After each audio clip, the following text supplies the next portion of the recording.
వెంకటేశ్వరుని యొక్క మూర్తి ఎవ్వరూ చెక్కినది కాదు. ఏ దేవతలు దాన్ని తయారు చేయలేదు, విశ్వకర్మ తయారు చేయలేదు. నకృతం దైవసంఘైశ్చ నకృతం విశ్వకర్మణ స్వేచ్ఛయా క్రీడతే తత్ర ఇచ్ఛారూపం విరాజిత.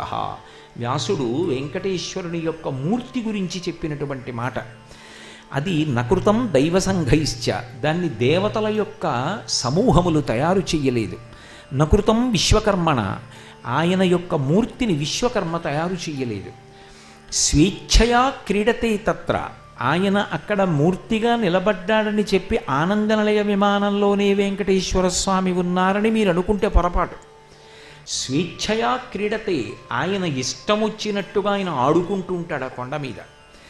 మీకు తెలియకపోవచ్చు, కానీ మీరు ఆర్తితో పిలిస్తే పలకడానికి దగ్గరే ఉంటాడు.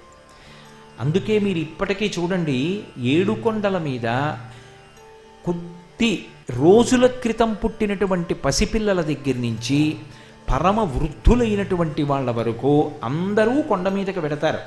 అందరికీ ఉండడానికి ఆవాసం దొరకదు.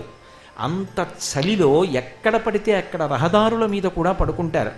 కానీ తిరుమల కొండ మీద ఎవరికైనా ఏదైనా ప్రమాదం జరిగిందని, జబ్బు ఎక్కువైపోయిందని, చలిగాలికి ప్రమాదం సంభవించిందని మీరు ఎప్పుడైనా ఎక్కడైనా విన్నారా?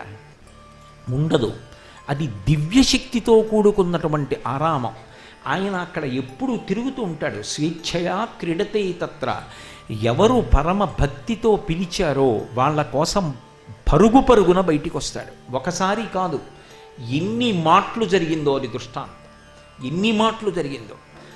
ఒకప్పుడు ఆ పాండురంగడి పట్ల అపారమైనటువంటి భక్తి కలిగినటువంటి పురంధరదాస్ గారు వెంకటాచలంలో అన్నదానం చేస్తున్నారు. అన్నదానం చేస్తున్న సమయానికి ఆయన దగ్గరున్న సేవకుడు కనపడలేదని గట్టిగా పిలిచారు. ఆ సేవకుడు స్నానానికి వెళ్ళాడు. వెంకటేశ్వర స్వామి వారు గబగబా సేవకుడి రూపంలో వచ్చి వడ్డన చేస్తుంటే ఆయనకి కోపం వచ్చి ఎక్కడికి పోయారో అని ఒంగో పెట్టి వీపు మీద కొట్టారు. వీపు వాచిపోయింది. ఆయన ఎంతోమందిని అనుగ్రహించారు. ఎంతోమందిని ఎన్నో కారణాల చేత రకరకాల రూపాలతో ఆడుకుని కనపడ్డారు. ఇప్పటికీ మీకు వెంకటేశ్వరుని యొక్క మూర్తి వంక చూస్తే చాలు, ఆయన స్వేచ్ఛయా క్రీడతే తత్ర, ఆయన ఎంత స్వేచ్ఛగా క్రీడించాడు అనేటటువంటి విషయం సుస్పష్టంగా అవగాహన అవుతుంది.